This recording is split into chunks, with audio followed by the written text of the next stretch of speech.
Hello, everybody. Brock Weld here to talk to you about functional neurological disorder. And today is my 46th birthday. I can't believe I made it, but I did. Last year on my 45th birthday, I was really thought that was going to be my last one, but I'm still here. I'm still alive. And today I wanted to talk about a really big obstacle when it comes to dealing with functional neurological disorder. It's also called conversion disorder, particularly at the VA. But it is the same thing. Functional neurological disorder and conversion disorder are the same thing. They are just two different terminologies. Through the course of these videos, I've actually made contact with a lot of people all over the world. I actually just made contact with somebody yesterday from Northern Australia talking about they have FND. They appreciate the videos, but it kind of proves this point that there is shockingly little information out there about this. It's the main reason I'm trying to make these videos, to give, instead of people reading only scholastic papers about FND, I wanted to try to give real world examples as to what's going on with me. Being believed when you're going through functional neurological disorder or conversion disorder is a big component. To be honest, there's a lot of people that won't believe you because it's just not something they understand. It's not something they can really see or feel, and it is a very tough thing to overcome. It really is. They try to strip that away from you in two main ways. One, they try to mitigate your symptoms. They try to act like it's not that bad. It's all in your head.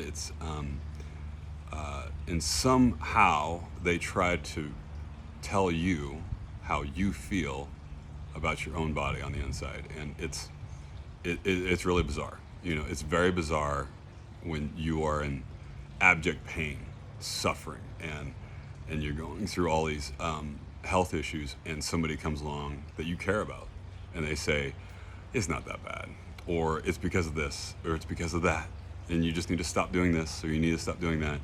And that's just not the way it works. It is a huge component in terms of somebody trying to move forward to receive the appropriate care when they are constantly having to defend themselves, explain themselves, or even argue with their friends or loved ones. Like, I really have this. This is really what's going on with my body. You just don't understand it, and so they try to take away your symptoms. And the second thing they do is they try to convince you that it's something else entirely. And these are people with no medical degrees, no medical training. Some of them, frankly, aren't even that smart. And still they persist in saying, oh, this is what I think you have. And the truth is, I have functional neurological disorder, and I have PTSD.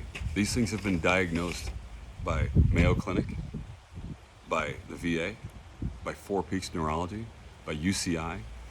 I mean, I have done the work. I have done everything humanly possible to get a true and accurate and reliable diagnosis, and I have it. I have to deal with it now. But if you have that FND or conversion disorder, and you spend all your time trying to argue with people about what you do or don't have, you're not spending the time that you need trying to focus on care, making yourself more healthy again, or trying to, there's really no cure for FND. It can stop.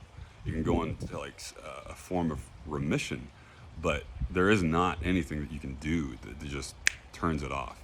And that is very short-sighted. And if you spend a lot of time with people trying to convince you of that, you're going to waste a lot of time. And it's really going to be bad to share that same space with those toxic people.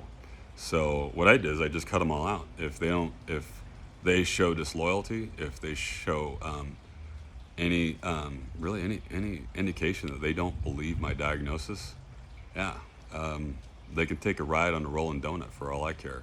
I don't want them in my life because I'm focused on two things: my children and getting healthy again. Because I want to get back into the workplace. I do not like being disabled. I do not like. I had it all. I was very successful, and I am the last person on this planet that doesn't want to earn. I've always earned. I've never even walked away from a fight. I'm just that kind of guy, and this has totally floored me. And the only thing worse than going through it has been not being believed by my own family and some of my friends. It's actually a very small number of people, by the way. This isn't like widespread. This is like, but it hurts. It takes a part of your soul every time they try to convince you of it. And I realized how unhealthy it was. And so I just said, yeah, I'm just not going to ride this haunted roller coaster anymore. And if you don't believe my diagnosis, I don't want anything to do with you. You're not good for my health, and that's what I have to focus on right now. So if you are going through F&D or something like it, or conversion disorder, that's my advice to you. You know, you got to learn how to, one, be very true to yourself, stay grounded, and listen to your gut in terms of what's wrong with you. You know, you got to be honest with yourself, and then you got to surround yourself with smart, loyal people. And if they're not at least one of those two things, they got to go. That's my advice, and it's helped me. I'm much happier not having those toxic people in my life, to be totally honest. I mean, in this day and age, can you imagine coming home from work and you feel run down, you feel sick, you have a small fever, and all of a sudden you can't smell your dinner, you can't smell your food, you can't taste it. You should probably go get a COVID test, right? Let's say you go out and you get that COVID test, it comes back positive, and you want to be sure, so you go get another test and another test, right?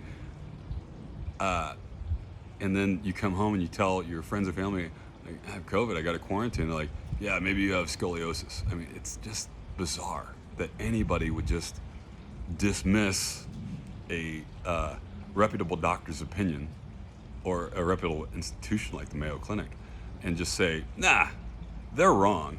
I know what you have, and this is the treatment. And you can waste a lot of time going down those rabbit holes based on people's advice and opinions that are total bullshit. You know, so you have to learn how to listen to yourself. You know, overall, I'm getting better. I got my second round of stem cells. They did not give me the the drug called mannitol, which is weakens my blood-brain barrier, which lets the stem cells go into my brain. But the next time, I believe that they will. And like Monday was a terrible day for me. I struggled a lot. I had a lot going on that day, but you know, you just got to stay in the fight. And part of the way that you stay in the fight is by eliminating or taking those people out of your life that are detracting you from the appropriate care to get you back on your feet. And that's what I'm doing. So, you know, for example, you know, this is my shoulder replacement scar, right? This scar is from a previous surgery. I've had 9 surgeries, and you see, as my friend says, you're the only guy I know that has 2 C-section scars. You know, but what you don't see is the 24 other incisions that are in my shoulders, adding all that scar tissue. It's a great example of, you know, some pain and body trauma that people simply cannot see. You know, they see somebody like, yeah, it's just, they just don't understand it. So they want to try to knock you down or tell you that you have something else. And man, it's brutal. It really is. As horrible as the symptoms are and the illness is, it's in some ways it's just so much tougher to go through it when people are trying to tell you have something different. But the truth is, if I had a compound leg fracture, and there's not one person that would walk up to me and say, oh, you're fine, or I think you have you know, shin splints, you know, when you got a bone sticking out of your leg. You know, it's just ridiculous. You would immediately think that person was not beneficial to your health. So it's kind of the same thing. So I guess happy birthday to me.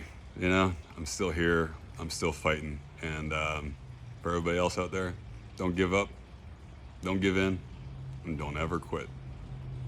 You are always in the fight. See y'all later.